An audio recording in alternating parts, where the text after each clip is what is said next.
Hey, this is John at LearningGuitarNow.com, and in this podcast, I want to show you how to play a Jimi Hendrix style Bleeding Heart solo. I created the solo in the style of Jimi Hendrix, and I think it has a few mannerisms that he does quite frequently, and I think you'll find it useful. His playing's pretty erratic. It's just kind of hard to pin down exactly what makes Hendrix so unique, but I've tried to put a few of the things that he does a lot into this little solo that I created. If you'd like the tab, the backing track, and the interactive version of this lesson, please think about becoming an All Access Pass member. When you become a member, you'll also receive all the courses on the site, loads of backing tracks, tabs, the interactive tabs, as well as a community forum to give you the motivation that you need to become a better blues or slide guitar player. Let's go ahead and move on with this podcast. Okay, let's go ahead and break down this Jimi Hendrix style solo. This solo is in the key of A, and we're going to start right before the drums and bass kick in. We're going to count 1, 2, 3, then start to lick. So this is the A minor pentatonic scale. Once again, we're starting on the 4th count. 1, 2, 3, and then on the 4th count, bend the 7th fret on the G string. We're in the A minor 1st position pentatonic scale here. And I'm doing a rake before I strike the 7th fret on the G string. Bring it down, 5, 7 on the G string, and then bend up 7th fret. Then I'm going to apply pretty heavy vibrato. Now we're going to go 5th fret with your 1st finger on the G string, 7th fret on the D string, 3rd finger, and then we're going to hit this little cool phrase where you go 5 on the G string, 5th fret, 1st finger. Now roll your 3rd finger down on the 7th fret of the D string to the 7th fret of the A string. Cool little cutoff. Sounds like this. Your picking style on that note will vary depending on how you like to play. This is what I like to do. Of course, I like to improvise a lot of things, so I change it up and may do it differently. Down, up, and then down is a great way for me to do it. You'll a lot of times hear the dominant 7th version of that sound like this. But in this case, we're just using that minor 3rd here on the 5th fret of the G string. Pretty mean sounding. That's the first little section. We're coming to the 4th chord next, which is the D chord, and I'm going to slide in right after the D chord hits a little count here, 1, and then we're going to slide 5, 7 to 5 with our 3rd finger. Also, using a rake before I strike the note. Now we're going to bend up 7th fret of the G string with the 3rd finger, bar the bottom 2 with our 1st finger on the 5th fret of the B and the E string, hit 8th fret on the B string, now 5th fret on the high E string, and then back to 8th fret on the B string to 5th fret of the B string. Now, this move is a little tricky. Hendrix does this kind of stuff a lot, and it's kind of difficult, I believe. The thing we're going to do is take the 8th fret on the high E string and bend it up. Then we're going to pull it down immediately and then bend up again. But on the second time that you bend it up again, you got to catch the B string underneath your 3rd finger. So to be able to do that, we don't want to bend the first time with our tips of our finger, you want to be more on the meat of your finger so you can catch that like this. It's hard to do it slow. That's the sound we're going for. So you have to bend it up, pull it down, and then that's when it's going to fall underneath your third finger, and then just bend it up slightly again. In context, this little section sounds like this. You hear those two catch. If I play at normal speed, that's what we're going for. It's almost impossible to do slow. I'll try it.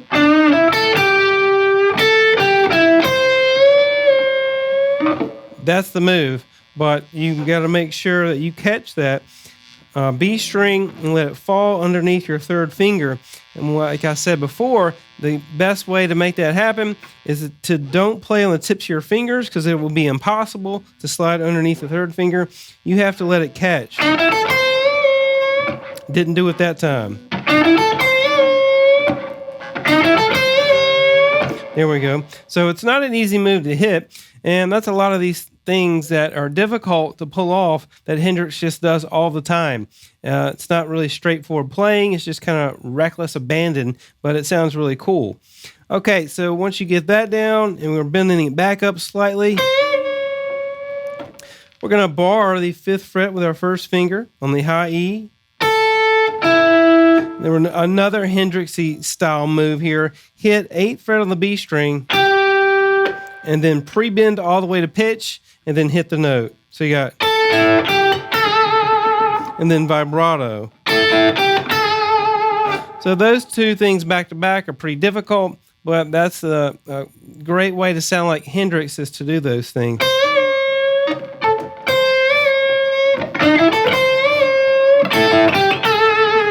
Next step is to go 5 on the high E string, pull off 8 to 5 on the B string.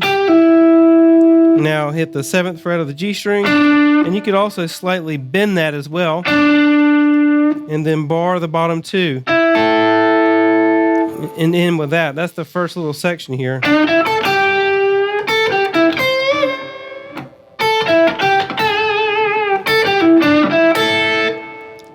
Okay, now the next lick we're going to do is take the 8th fret of the B string and bend that up, pull it down, and then hit the 5th fret of the G string.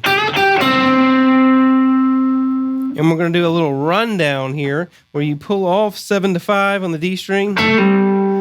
Now go on the A string, do the same thing, pull off, slide backwards to the 3rd fret on the A string, and then release to the open A string. So that part is like that. It's pretty quick, slowly. So that's the next section. Moving to the next part. We're playing 7th fret on the D string to 5th fret on the G string.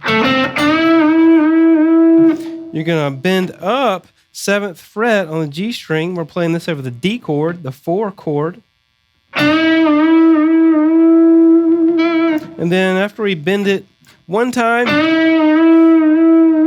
you release it and then bend it up again. Then apply heavy vibrato. You're going to bend it up again a few times. Next, hit the 5th fret of the G string, pull off 7 to 5. Now slide 7 to 9 on the G string. And then you're going to bend, it's kind of like an overbend, 1.5 steps about. We're going to bend basically to the flat 7th sound.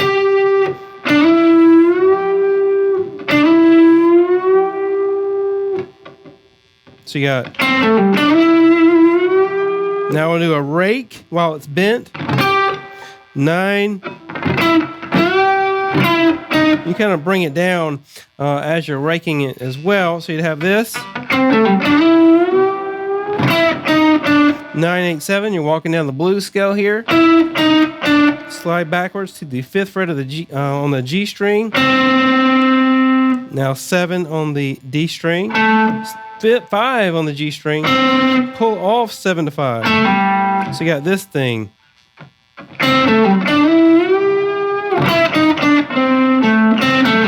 Now back to the Chuck Berry move here. Bend the 7th fret of the G string. Bar again that 5th fret on the B and high E string. Now we're going to bend 8th fret on the high E string. Now when the 1 chord comes back in, the A chord, we're going to do this lick. Bend 8 on the high E. And then bring it down and hit 5th fret on the B string. Very similar to the other lick that I performed that sounded like this. You want to put some Hendrix mannerisms into your playing, do those kind of things.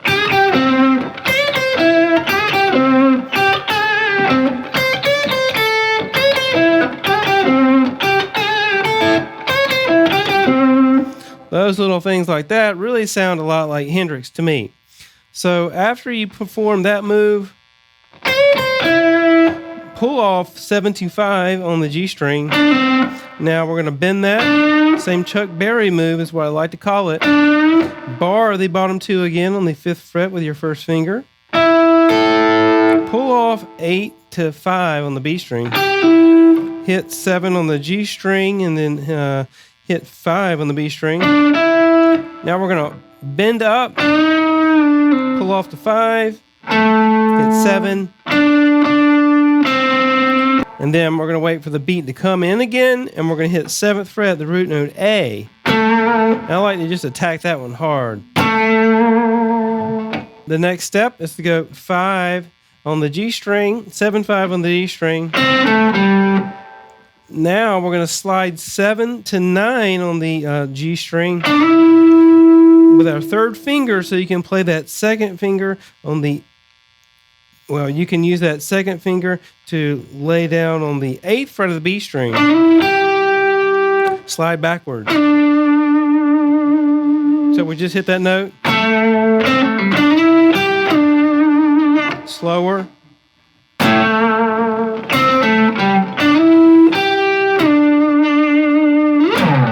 Then we do our slide down. We're approaching the E chord, the 5 chord, and right before the E chord comes in, we're approaching, we're going to slide from 5 to 7 on the A string, which that is a E note that we're sliding to right before the E chord comes in. Next, we're going to slide on the G string, that 7-9-7. I like to do that, and it sounds cool. Because I'm just taking the E7 chord.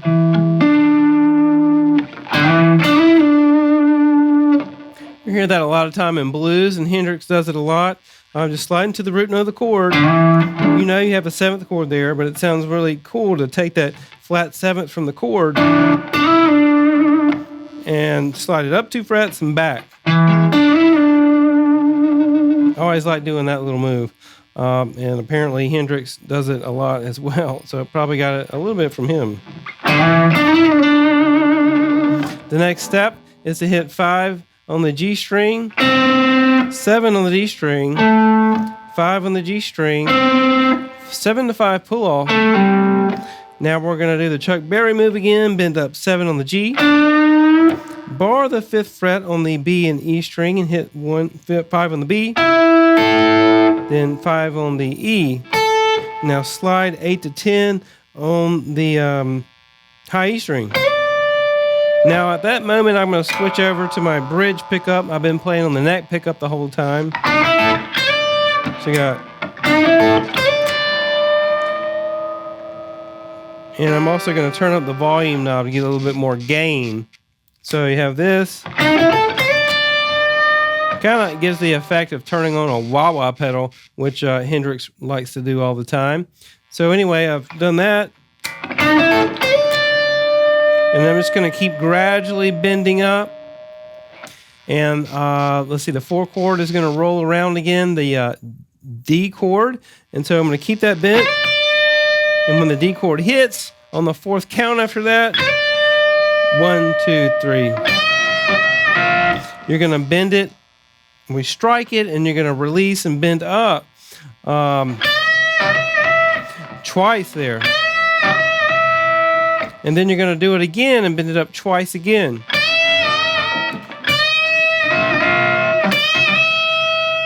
And then when the root chord, the A chord, comes back around, I'm going to strike that 10th fret with my finger.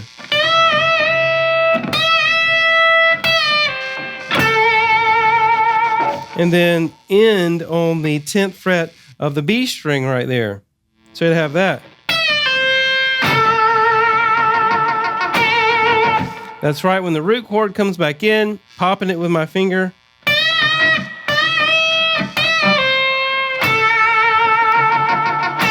And then I'm going to strike the 10th fret on the 10th count. So let's take that piece slowly as this.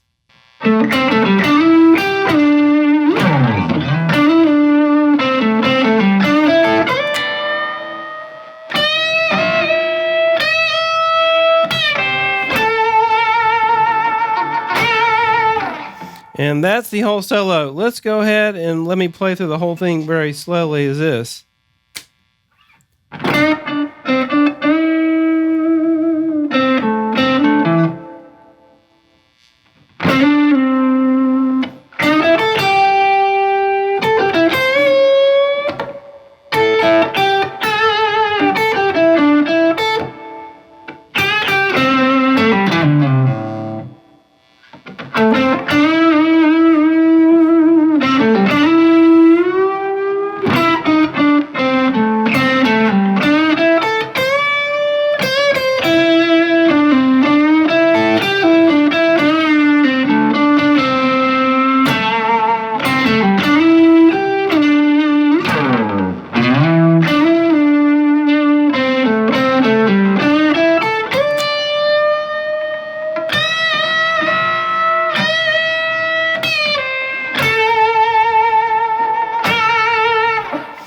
So that's pretty much the solo. It's got a lot of reckless kind of abandon that Hendrix does a lot. I've tried to put a few of those things that make his sound so unique. It's definitely difficult trying to play like Hendrix just because it's just so out there and it's hard to get like a precise rhythm going. So that's it for this podcast. Once again, if you want the tab, backing track, and interactive version, think about becoming an All Access Pass subscriber. Thanks a lot. See you next time.